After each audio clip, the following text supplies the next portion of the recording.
Ready to unlock the secrets hidden in your YouTube channel's data and transform them into actionable insights. First, head over to Looker Studio and click on the Create button.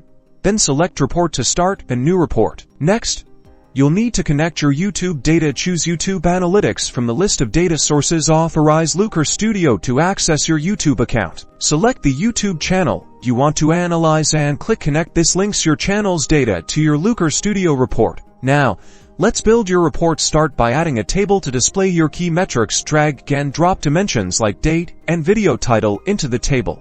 Add metrics such as views, watch time, subscribers gained, and engagement rate to see the performance of your videos over time. Visualize your data with charts. Create a line chart to track views over time, and identify trends. Experiment with other chart types like bar charts or pie charts for different insights. Add filter controls to your report so you can easily filter your data by video title, date range, or other relevant dimensions. This will help you focus on specific areas of interest.